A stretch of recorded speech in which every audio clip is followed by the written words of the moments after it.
And I had Voyager 1 and Voyager 2 data. And that I inspected and studied for quite a while.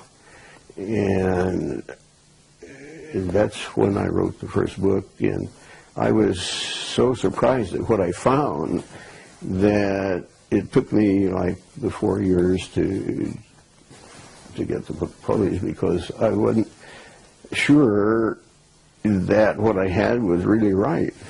And so I looked in many articles and books to see, oh yeah, this sort of fits what they're talking about there. Okay, you're okay, so publish it.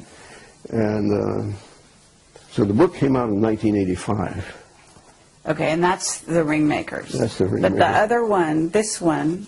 That's 1971. I had left Lockheed. Uh-huh. Okay. Well, did we build it? Pardon? Did we build it? Who built it, the craft? I don't know who built it, but what I found out is these things inhabit Saturn. That's where I first discovered them.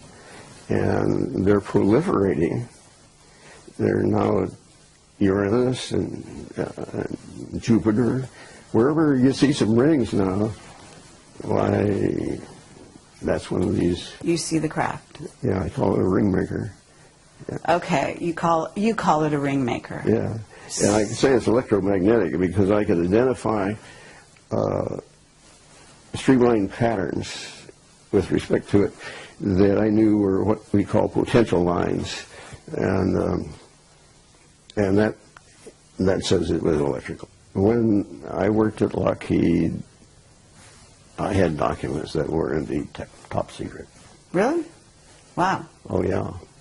And then I went through the first generation of the Polaris underwater launch vehicle, and then I got tapped to go behind closed doors.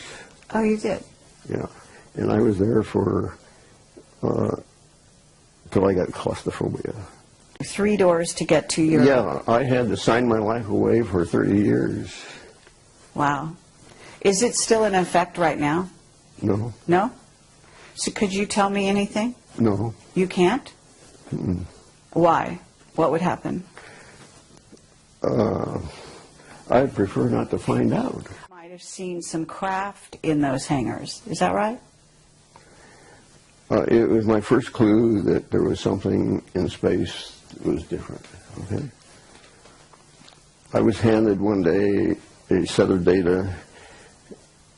The guy that gave it to me said, nobody else around here has ever been able to get anything out of these data, and if anybody can, you can. And so I went through it, and I found this one spot of data that really looked interesting. And I slugged through plotting it up. It was quite a difficult task to draw the picture of that. Mm-hmm. And when I got it, you could tell it was something strange. I didn't, at that time, I have seen one on the ground in Antarctica. You have? Not personally, but an image of one, which I wish I had cut out. Right. So no, these things can come in real low. Yeah. They're all sizes. Mm-hmm. It's the same deal as airplanes. You know, they're Cubs and all that kind of thing. Right, and so when you're talking about the craft in the rings of Saturn, you're talking about something huge, right? Yes. Much bigger than we could even conceive of, I understand. What is it? I don't know, was it 70,000 square feet? I could, in looking down on the rings, I could see parallel lines crossing the ring, all the rings at once. Mm-hmm. That's about as long as you can get them. That's incredible. But I could tell that those lines demarked the outside of an object. Mm-hmm. So are you sort of saying, when you say you got claustrophobia, I don't know what that means. Do you mean that you became sort of tired of working in this above top secret area? Yeah, no, not tired, and it was very exciting. I got to see everything that went on all over the world. Wow. Nothing much has changed. Yeah?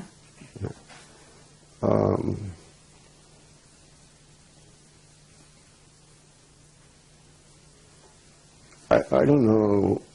Or were you threatened? Were you, what did you have friends who were leaving the employee of Lockheed at that time? I mean, was there some incident that happened that made you want to leave?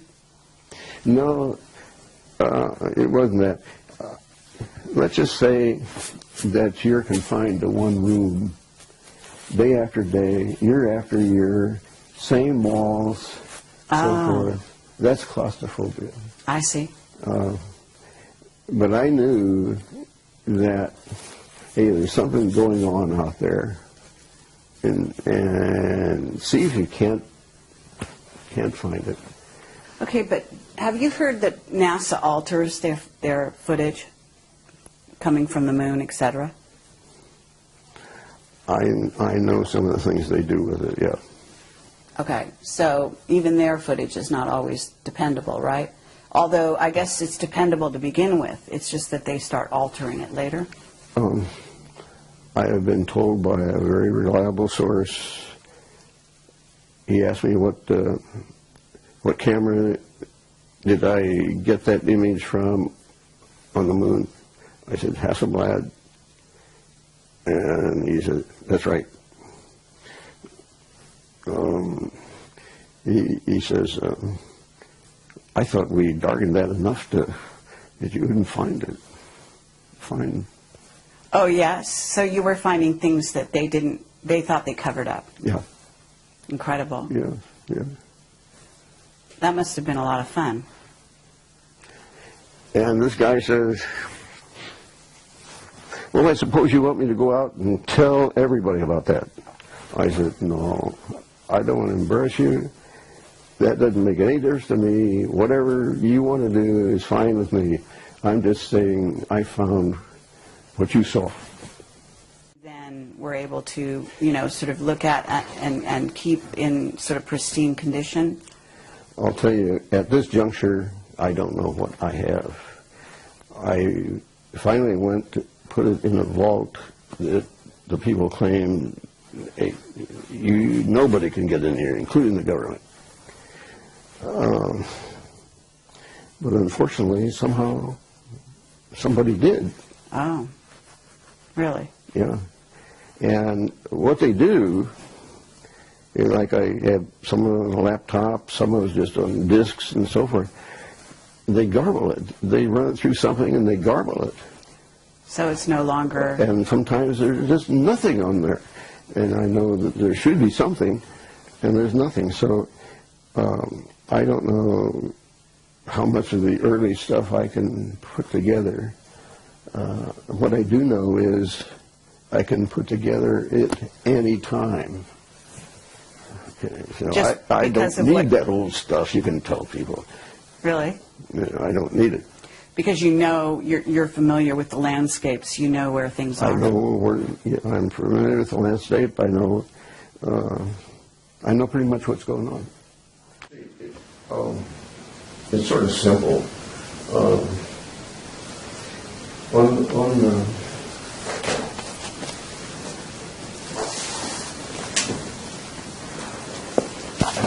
There's a lot of energy. Right. And okay. And this is the ring, right? This part, this is the ring? That ends up being the ring. Yeah. It's hot plasma. Oh, really? Okay, so, and what your theory is they're manufacturing it, is that correct? It comes, that's the exhaust from this thing. From the craft? Yes.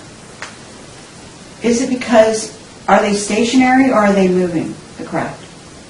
They're probably moving. So do you think When you say things are getting critical, are you Okay, saying... now, just take that picture and say that's the exhaust. It's like you have an airplane and exhaust. It's in your atmosphere, and it can load a lot of energy, you know. And but this is Saturn, like John Lear says, you know, Saturn is the focal point, and I can't agree with him more. Okay, but John Lear talks about Saturn actually being portal into another dimension. Well, you know, he's theorizing. Yeah, so you don't necessarily go there. I don't go that way. I either say this is the way it is, or I can attack it. Okay, but you're saying things are getting critical because I'm really curious. Are you saying that those craft are coming here? Is that why it's critical? No, I'm saying, in effect, if they do, and there's a good probability that that is possible, then, hey, you've got to get with it. You can't wait around. Okay, but you see, no one really in this country accepts the concept that at Saturn, those things are there. Right. As you can't do it at Saturn, well, you know, you just can't hack it. People have got to be made to understand that those things are real. Right. You know there's a movie out called Prometheus, right? I can't say that I do. You don't know that. Well, there is one. And I talked to Richard Hoagland. He said Prometheus is, well, first of all, there's a moon in Saturn called Prometheus, right? Yeah. And I'm told that there's some kind of interaction between that moon and the rings. Well, sure. There's no question about it. Okay. Yeah, I would agree with him. And and you say there's something going on now. It's becoming critical, is how you're terming it. Yeah, it's much more prevalent than what we saw in 1985 or a little earlier. Meaning there's more activity on Saturn, do you think, or just more activity around this question about the rings and the craft in the rings? No, there's actual activity. There is. You know, to start off with, Uranus, which is one of the other planets, did not have rings. That's right. But now it does. Right. See? And so that kind of thing is going on. And we really ought to get to the root of it. Okay, do you have a theory on why Uranus suddenly has rings? Well, sure, it's the exhaust just like... so that's how I think the attention is being obtained. And so I would expect something to happen. You would? Yes. When you say something to happen, what are you suggesting?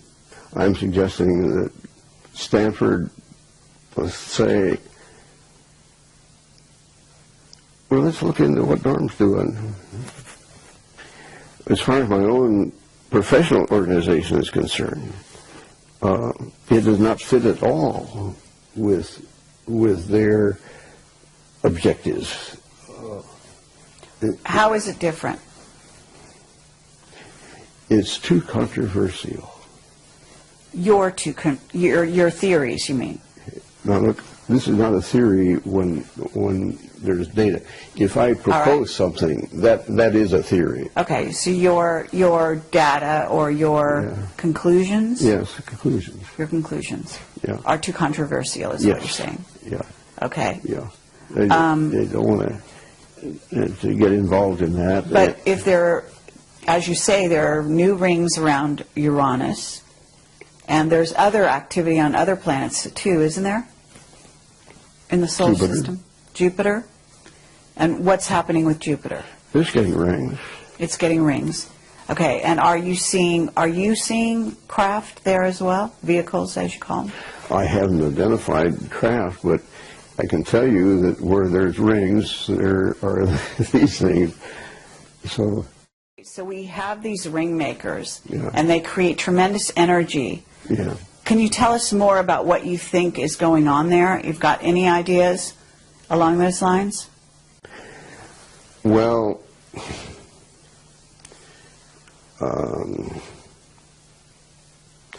let's just take one that there was this, what do they call them, forward lookers, or these psychologists? Oh, remote viewers. Remote viewers, Yes. right, that's what I'm... I just did an interview with somebody there. Which one? I had heard that there was one that saw something out there in the rings, and they were mining the rings. That's true, yes. Okay.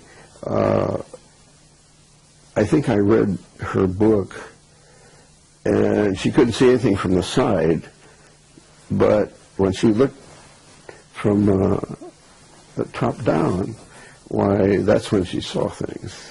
I see. I happen to been able to uncover what she saw. Really? Yeah. And what did you... I would say, I don't think they're mining the rings. I think they're nursing from the rings. Oh, in other words, you think they're using the energy to power their craft. Yeah, that's where new ones are getting their energy.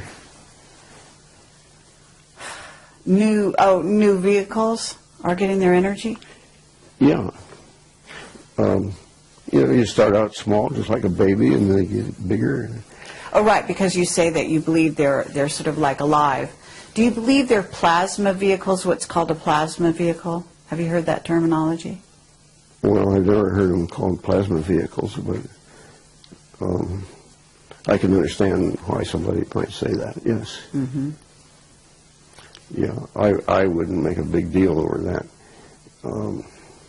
Okay, I've heard that the vehicles out there they actually fly close to the sun, and they power themselves up on the sun, and then they go back into it. I wouldn't be surprised, yeah. I've noticed some go in there, and it means that they're capable of withstanding those high temperatures. Yes. And so, True. Yeah, they could get pumped up really nicely. So, well, let me ask you, I mean, you know that NASA has been sort of a front organization. I call them a front organization for the secret space program.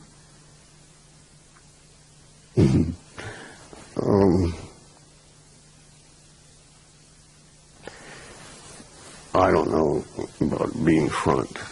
Well, when I say front, I mean, if you have an organization that deals with the public, interfaces with the public, and also misleads the public on certain things, by doctoring photos, by covering up certain things, by only releasing certain things, that's a front organization, isn't it? Okay, all right. I guess you're entitled to do that. Okay. So if we were to look at the situation a little closer and find out who are the insider organizations, certainly Lockheed would qualify. Would you say that the defense industry are all in the know? No. No? No. Lockheed only recently has been getting images themselves. Mm-hmm. And having worked there, I don't think there'd be anybody that would be capable of doing the kind of work I have been doing. I did come up with something that they could do. It required the services of one of the gents that knew how to program the computer. And that was the advantage of the outfit. They said, it can handle any size computer that there is. And, okay, so the day came, and the this fellow's name that owned the company, his name was Jack, and Jack called a fellow in and says, Norm's ready for you to program.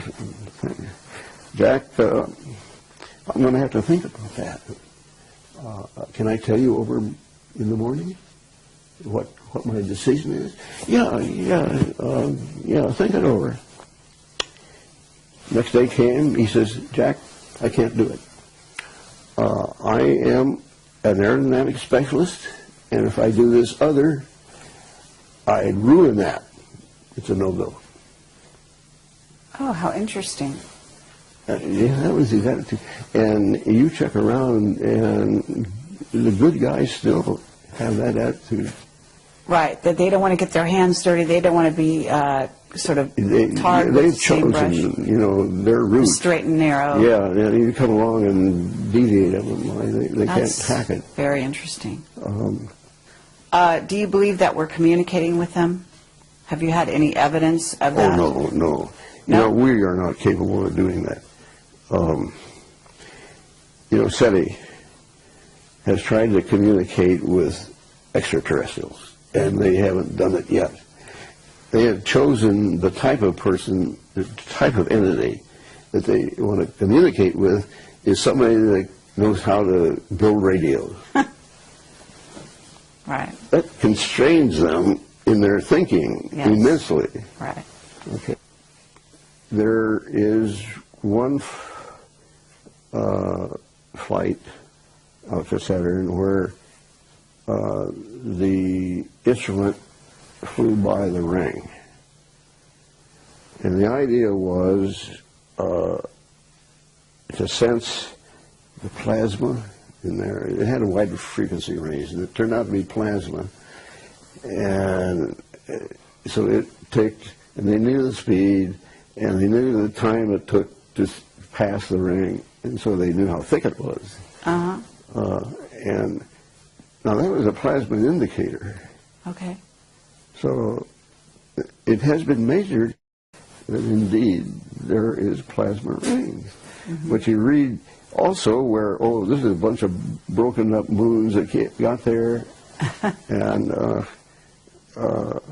there's confusion in their storytelling. But the rings that are suddenly appearing around Uranus, these are not broken up moons, right? All I can say is, the rings are there, and my interpretation is, by inference, I see the rings, so somewhere there's an E and V.